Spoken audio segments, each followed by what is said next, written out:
Now I will be talking about Chapter 4, CFA INC 2013.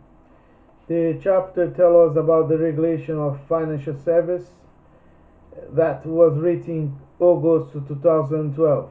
The FSA, Financial Services Authority, is the single regulator for the UK financial system, including investment advice and management. HMRC and the Bank of England also have some roles to play in regulation of finance system. This reform involved HMRC, Bank of England and FSA establishing a macroprudential regulator. The FPC stands for Financial Policy Committee within the Bank of England to monitor and respond to systemic risk, transferring responsibility for prudential regulation to a new regulator. The PRA Prudential Regulation Authority, established as a subsidiary of Bank of England, creating FCA, regulates both retail and wholesale market with emphasis on promoting consumer protection. FCA stands for Financial Conduct Authorities. Parliament sets legislative framework, then hold the government to account under the regulatory bodies. The Chancellor is responsible for the regulatory framework and all decisions involving public funds. The Bank of England protects and enhances the stability of the financial system of the United Kingdom, identify and monitoring systemic risk and take action to remove or reduce them, and also recommend to the PRA and the FCA, PRA Prudential Regulatory Authority and the Financial Conduct Authority. The PRA regulates banks, insurers, and the complex investment firms. The government intends to implement a new regulatory architecture that will be starting early 2013, as the older regulator is still in place, which will be replaced gradually. The FSA, Financial Services Authority, responsibility was set out in Financial Services and Market Act 2000 that plays the roles that is being replaced by FPC, PRA and the FCA. The Bank of England's responsibilities ensure the stability of the monetary system and the market and deal with fluctuating liquidity. Look at the financial system. Infrastructure systemically significant to the UK. That's the role of Bank of England, in particular payment system, whether based in UK or abroad. The new regulatory, the FPC, Financial Policy Committee, one of the main failures of the previous regulatory was a lack of a single body with the responsibility for monitoring the stability of the whole financial system. So the FPC will be in place to ensure that a single body that has expertise to monitor the financial system and identify risk to its stability. It is the authority to make recommendation and offer advice to institutions responsible for day-to-day and the power to intervene to ensure appropriate action is taken where needed to ensure stability. The FPC will be a committee of the Court of the Bank of England to take action against systemically risk to guarantee the stability related to the economic growth, which is with the new regulatory that has been passed to the Bank of England.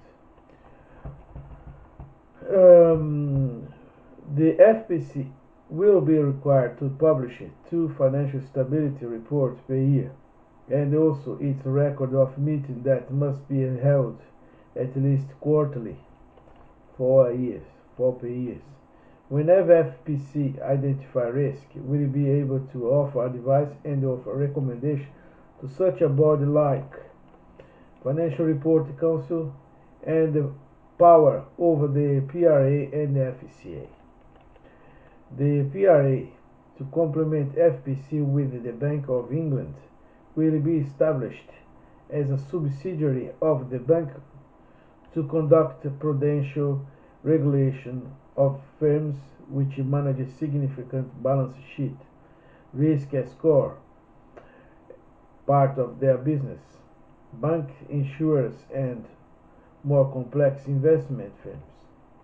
The FCA will specialize in protecting consumers and promote confidence in financial service from retail to savers to largest institutional investors by imposing a good discipline to the market to be competitive and significant, and will be the driver of good conduct of firms. All this body will be broad, both marketing and economic. All this body will bring both market and economic with lower risk that will provide a consistent economic growth. So if you have economy and the financial system consistent, you're likely to have a lower risk. So the government also are making an effort to improve the coordination between the FCA and the FOS. FOS stands for Financial Ombudsman Service, where they collect all information and complaints and in order to track risks. Also, you have the OFT, the Office of Fair Trade. You have the CC, the Competition Commission, and the Department for Businesses and Innovation Skills. All these bodies are concerned to merge. When they merge, these bodies are really concerned with a takeover of publicly quoted companies, which might bring such a relevant on the market behavior that affecting the public interest. In the UK, we had an Act in 1975 that set out a regulatory from monopolies and the Merge and Fair Trade Act 1974, and finally Act were replaced by Act 1998 and the Enterprise Act 2002. The Act 1998 established the competition, which is the Competition Commission, and the Act 2002 established the Office of Fair Trade, OFT. The OFT has the duty of investigating all mergers. If OFT consider that the merger will threaten the competition, they will refer to the CC. If the CC believes that the merger will lessen the competition, they might prohibit the merge or impose remedies. Panel.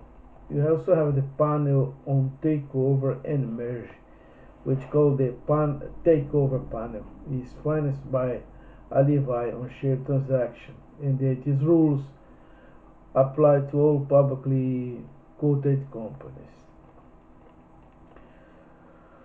The role is act as a referee of the fair conduct that involves takeover that does not favor neither offerer or offeree. The takeover codes regulates the conduct of bids that restricts the action of predators company, target companies and the third part. It aims to provide protection for shareholders and allow a reasonable period in which a bid may be considered. United Kingdom's flexibility is now like the US defensive measures to support the fairness to shareholders. The Financial Service and Market Act 2000 provide the main framework to the UK, but now it's being replaced by those three bodies: FPC, FCA, and PRA, which make part some others like Reporting Council. Well, the regulated investment, all investment instruments and the right to those instruments, but exclude physical investment. Therefore, land, building, house, antiques, and etc. are not considered. When you talking about investment,